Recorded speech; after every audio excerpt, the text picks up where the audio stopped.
क्या आपने भी ये चीज कभी एक्सपीरियंस करी है कि आपके पास पैसा भी है, आपके पास घर भी है, गाड़ी भी है, अच्छा काम भी है, लाइफ पार्टनर भी है, लेकिन स्टिल आपके अंदर कोई सेटिस्फेक्शन नाम की कोई चीज नहीं है।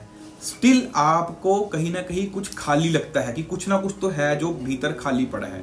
तो अगर आप भी स्टेज के अंदर आ गए हो तो कंग्रेचुलेशन, क्योंकि अगर आपने ये एम्प्टीनेस को ढूंढ लिया है तो भाई आप अभी काफी चीजों को समझ चुके हो एंड इसके बाद आपकी लाइफ के अंदर चेंज आने वाला है। तो चलो वीडियो करते हैं स्टार्ट। तो आज इस वीडियो के अंदर हम बात करेंगे कि एक इंसान को स्पिरिचुअलिटी के अंदर क्यों आना चाहिए। दो रीजन बताऊंगा अपनी पर्सनल एक्सपीरियंस से। तो सबसे पहले आपको बेसिक बताता हूं कि स्पिरिचुअलिटी के अंदर एंड रिलीजन के अंदर फर्क क्या है। वैसे मैं इंडियन रिलीजन्स की बात नहीं करूंगा। इंडियन रिलीजन्स जो है वो स्पिरिचुअलिटी के ऊपर ही बेस करती हैं, ठीक है जी।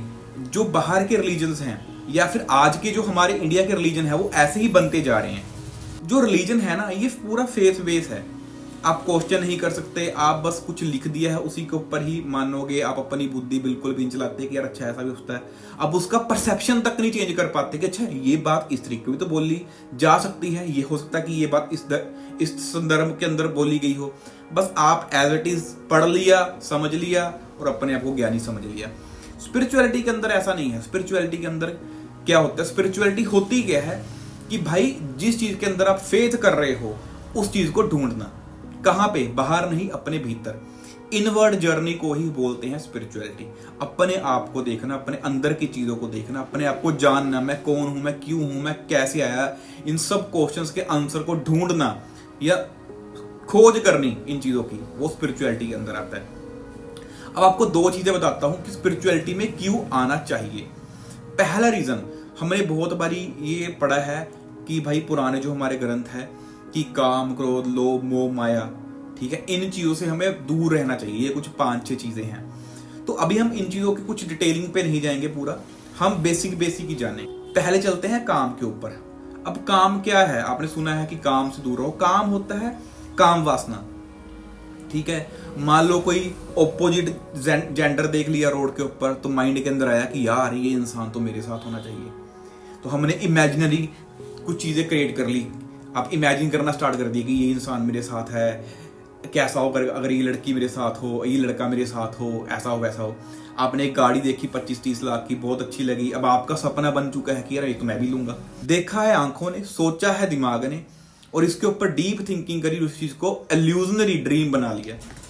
तभी आपने देखा होगा कि लोग बड़ी बड़ी गाड़ी लेके भी संतुष्ट क्यों नहीं होते, क्योंकि आपका ड्रीम ही नहीं है, वो आपके ऊपर थोप दिया गया है। आप अपनी 5 इंद्रियों पे कंट्रोल नहीं कर पाए। तो ये है काम वासना। कोई भी चीज देखी उसको पाने की इच्छा कि बस मैं ये चीज पा लूं, ठीक है। शॉप से बाहर कहीं जा रहे हो दूर, आपने देखा कि अरे यार ये तो परफ्यूम बहुत अच्छा है, ये तो यार कपड़े बड़े अच्छे हैं, क्यों ना मैं ले लूं। तो ये भी एक काम वासना ही है, इच्छा, ठीक है, बेफालतू की इच्छा। तो इन चीजों से स्पिरिचुअलिटी क्या करती है, आपको अच्छा होल्ड देती है, जिससे आपकी अंडरस्टैंडिंग बढ़ती है। आप इन चीजों से थोड़ा गैप भी बनाते हो एंड इन चीजों को प्रॉपरली समझ भी पाते हो। दूसरी चीज है काम, क्रोध। क्रोध क्या होता है? एंगर, ठीक है। बुद्ध कहते हैं कि जो गुस्सा है वो ऐसा है कि आपने एक जलता हुआ कोला पकड़ के अब दूसरे को मारना चाहते हो, पर याद रखना सबसे पहले हाथ आपके जलेंगे। तो क्रोध क्या है? किसी ने कुछ बोल दिया तो इमीडिएटली आपने एक वो देखा है कुत्ता, वो कुत्ता भौंकता, इमीडिएटली दूसरा कुत्ता भी भो भो भो भो भो। तो वो चीज मत करो, ठीक है जी। अगर हम वो चीज करते हैं, किसी ने कुछ बोल दी इमीडिएटली बोलना शुरू कर दिया, तो ये बेवकूफी है। अब मेरा तो सिंपल, अभी ये चीज मैं इस चीज को अप्लाई कर रहा हूँ पिछले 1.5-2 साल से। अगर मैं तो भाई अभी फिलहाल ऐसी स्टेज के अंदर नहीं हूं कि मैं किससे कोई आर्ग्यूमेंट करूं या कुछ करूं। अगर मेरे को कुछ बोलता है कि ऐसा, मैं बस एक ही चीज कहता हूं कि मेरे भाई तू ठीक है, बिल्कुल सही कह रहा, तू बिल्कुल सही प्रभु, तू ही बिल्कुल सही है। बस मैं यही कहता हूं ताकि बात खत्म हो जाए, क्योंकि मैं आर्ग्यूमेंट नहीं करना चाहता हूं। तो आपका रिएक्शन टाइम को स्लो करना, ये भी एक क्रोध के अंदर ही आता है। आप देखते हो कि लोग एंगर के अंदर क्या क्या बोल जाते हैं, लोग एंगर के अंदर क्या क्या कर लेते हैं। तो ये एक टेम्पररी इमोशन है जो कि हाइप के अंदर आपको वो काम करवा देता है जो आप करना नहीं चाहते। तीसरी चीज वो है काम, क्रोध, लोभ। लोभ क्या है? ग्रीड, ठीक है। और पालूं, और भोग लूं, और ये चीज कर लूं, और पालूं, और खा लूं, और पहन लूं, ठीक है जी। और मैं सेक्सुअल चीजें कर लूं ताकि मैं खुश हो जाऊं। तो ये लालच है। और पैसा मैं कहीं ना कहीं वो कर लूं। पैसा कमाने में दिक्कत नहीं है, लेकिन लालच एक अलग चीज है। पिज्जा खा रहे हो, ठीक है, आपका मन पसंदीदा पिज्जा है, तो आपने पिज्जा की 4 स्लाइस हैं, आपने 3 खा चुके हो, आपका पेट भर चुका है, पूरा पूरा भर चुका है, बॉडी कहती कि नहीं और मैं नहीं सह पाऊंगी, लेकिन आपका लालच है, आपने कोल्ड ड्रिंक टपका और एक आपकी नजर अभी भी उससे 1 स्लाइस के ऊपर है कि मैं ये भी खा लूं, तो आपकी जो इंद्रियां हैं वो अभी भी चाहती हैं कि मैं इस चीज को और भी भोग लूं। एंड सबसे जो अजीब चीज आपने देखी होगी कि आपने वो पिज्जा भी खा ली 1 स्लाइस, उसके बाद भी कुछ टॉपिंग रह गई आती है, हम वो भी उंगली चाट लेते हैं कि वो भी हम छोड़ना तक नहीं चाहते। तो ये क्या है, ये लालची तो है। ठीक है जी, मैंने देखा है कि क्योंकि कपबोर्ड के अंदर भाई 15-15 20-20 कपड़े पड़े हैं, ले लिए जी और लेते जा रहे हैं, कि शॉप में चले गए और कपड़े ले लिए और कपड़े ले लिए, 30-30 40-40 में को ये भी अच्छा लगता है। क्या है, लालची तो है, आपकी वासना ही तो है, इच्छा ही तो है आपकी, और क्या है। और चीज वो है काम, क्रोध, लोभ, मोह। मोह क्या है, किसी इंसान से, किसी चीज से, किसी जगह से क्या करना, अटैचमेंट लगा लेना। तो लाइफ भी ऐसे ही है, ये बस एक मूवी है। यहां से किसी भी इंसान के साथ अटैचमेंट रखना, मोह रखना, ये आपकी बेवकूफी है। एंड बुद्ध तो यहां तक बोलते हैं कि attachment is a root cause of suffering. इंसान हमेशा वहां सफर करता है जहां पे अटैचमेंट होती है। क्यों? क्योंकि जैसे ही आपकी किसी इंसान को लेके अटैचमेंट हुई, तो आप क्या करना चाहोगे, जिस इंसान के साथ आप अटैच हो ना, आप करना चाहोगे कंट्रोल। ये कब आएगा, ये कब सोएगा, ये कब क्या खाएगा, कब कहां जाएगा, कहां नहीं जाएगा, समझ रहे हो। तो आप ये चीज करना शुरू कर दोगे, आप चेक कर लो। ठीक है जी। और एक ना बड़ी अच्छी एग्जांपल है, मैंने बताता हूं आपको, इससे डिफरेंशिएट भी हो पाएगा। मान लो एक फूल है बहुत अच्छा, आप पार्क के अंदर गए हो या आप एक बगीचे के अंदर गए हो, वहां पे आपने एक बहुत सुंदर फूल देख लिया। अब आपने वो देखा कि कितना सुंदर फूल है, अगर आपने उसको तोड़ लिया वो अटैचमेंट है, अगर आपने उसको ग्रो करने के लिए वहीं पे छोड़ दिया तो वो प्यार है। तो सेम चीज भाई अटैचमेंट और लव में ऐसे ही काम करती है।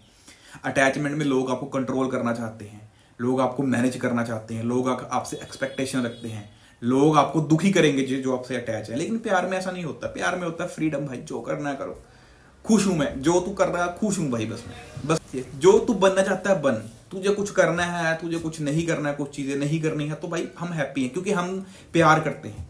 लेकिन अटैचमेंट में थोपी जाती है चीजें, तो ये एक लोगों के ऊपर आ गया। फिर आती है चीजें, समझ रहे हो, फोन से अटैचमेंट, घर से अटैचमेंट, अपनी प्रॉपर्टी से अटैचमेंट, पैसे से अटैचमेंट, ये एक एरिया से अटैचमेंट। एक चीज दिमाग के अंदर रखो भाई, आप बस 60-70 साल ही और जीने वाले, और जैसे दुनिया के हालात है क्या पता कब, अब ये वीडियो के बाद ही कौन कब निकल जाए तो कुछ पता नहीं है, जैसे दुनिया के हालात हैं। तो ये चीज है कि आप ना करते भी 60-70 साल जीने वाले। और मैं तो ये बोलता हूं कि भाई मैंने जो एक्सपीरियंस करा है कि हम बस इस बॉडी का रेंट पे कर रहे हैं, खा लिया, पी लिया, निकाल दिया, फिर पहन लिया, अच्छा पहन लिया, इसको और बेटर बनाने के लिए काम, हम बस इसका रेंट पे कर रहे हैं बॉडी का, इसके अलावा हम कुछ भी नहीं कर रहे हैं। 5th चीज वो है माया। माया, मैट्रिक्स, एक ऐसा जाल, एक ऐसा ट्रैप जो कि ना ही दिखता है, ना ही उसकी स्मेल है, ना ही हम उसको फील कर सकते हैं। तो भाई बस एक ऐसी जेल जो कि दिखती नहीं है, सोचो वो कितनी बेकार जेल होगी जो पता ही नहीं है कि उसकी लिमिट कहां तक है। तो वो है माया।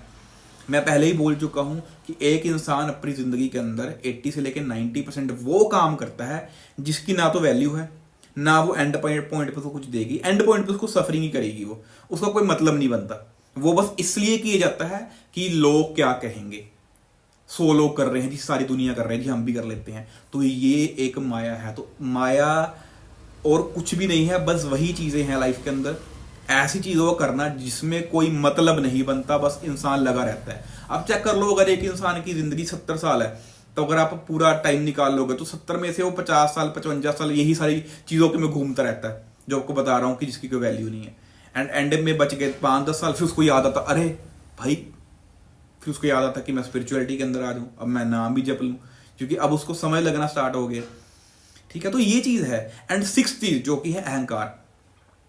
अहंकार के ऊपर मैंने पहले ही वीडियो बनाई थी। ईगो क्या होता है, अपनी फॉल्स आइडेंटिटी क्रिएट करना। ठीक है जी, मैं बॉडी हूं, मैं इस रिलीजन से हूं, कुंडी फंसा लेना।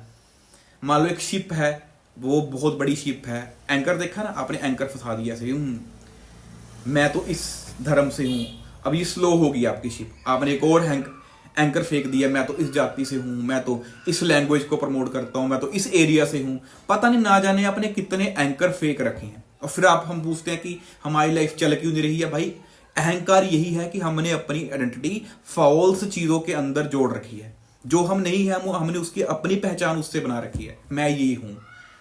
ठीक है, क्या चीज है कि स्पिरिचुअलिटी आपको ये 6 चीजों से ऊपर उठने का मौका देती है, काम, क्रोध, लोभ, मोह, माया, अहंकार। एंड एक इंसान बस इन्हीं 6 चीजों के अंदर फंसता है, वो 5 इंद्रियों के द्वारा। तो दूसरी चीज जो है वो है कि स्पिरिचुअलिटी आपका परसेप्शन बदलती है। मैं आपको एक चीज बताता हूं, मैं जब कॉलेज के अंदर था ना, वहां पे एक ओशो का कोट था। जब मैं फर्स्ट ईयर गया तो उसका मतलब कुछ और था, 4 महीने के बाद उसका मतलब कुछ और बन गया। तो मैंने उसको 4-5 बार देखा। जब मैं कॉलेज से निकला तो तब उसका मतलब मेरे लिए कुछ और बन गया। आज अभी मैं अगर अभी बैठकर सोचता हूं तो उसका मतलब बिल्कुल ही अलग निकल रहा है। समझ रहे हो? ये तब हो पाता जब आप स्पिरिचुअली चीजों को समझते हो। एंड मैं आपको वही बताऊं कि स्पिरिचुअलिटी भाई किसी चीज पे बिलीव करना नहीं है। बिलीव तो क्या भाई, किसी चीज पे अगर कर लेते तो फिर आपका तो कुछ नहीं ना हुआ। ठीक है, आपने तो सुनी सुनाई बात तो कर ली कि भाई उसने ऐसे कहा था, उसने ऐसे कहा था, वहां पे लिखा हुआ जी। तो ये चीजें भाई आपको ग्रोथ नहीं देंगी, ये चीज दिमाग के अंदर डाल लेना। ठीक है जी। बाकी वही है कि स्पिरिचुअलिटी, दूसरा पॉइंट यही था कि आपका परसेप्शन बड़ा करता है। आप कई बारी ऐसी चीजें देख पाते हो जो कि सामने वाले बंदे को समझ ही नहीं लग रही। आप ऐसे देख पा रहे हो नंगी आंखों से कि भाई ऐसे हो रहा है, वो बंदा कह रहा है ठीक है बढ़िया, कुछ नहीं हो रहा भाई ऐसा। तो ऐसी चीजें आपको समझ आपको आनी स्टार्ट हो जाती हैं। तो एंड एक इसका डिसएडवांटेज भी है स्पिरिचुअलिटी में आने का, कि अगर आप स्पिरिचुअलिटी के अंदर आते हो, अपनी इनर जर्नी के अंदर जाते हो, तो आपका एक्सपीरियंस जो होएगा रबर बैंड की तरह ऐसे ग्रो करता रहेगा। एंड इसकी डिसएडवांटेज यही है कि लोग आपको पागल समझना स्टार्ट कर देंगे, लोग आपकी चीजों का विरोध करना स्टार्ट कर देंगे, क्योंकि गलती उनकी भी नहीं है, क्योंकि उन्होंने अपने को ग्रो ही नहीं किया। तो बाकी ये कुछ 2 रीजन थे कि क्यों आपको स्पिरिचुअलिटी के अंदर आना चाहिए। एंड अगर आप स्पिरिचुअलिटी के अंदर आते हो तो आपकी जो अकेलापन है, आपका एम्प्टीनेस है, या आपका जो लोनलीनेस है, या आपको लगता है कि सेटिस्फेक्शन नहीं है, ठीक है, वो आपकी तब आ पाएगी। बाकी मिलते हैं अगली वीडियो के अंदर।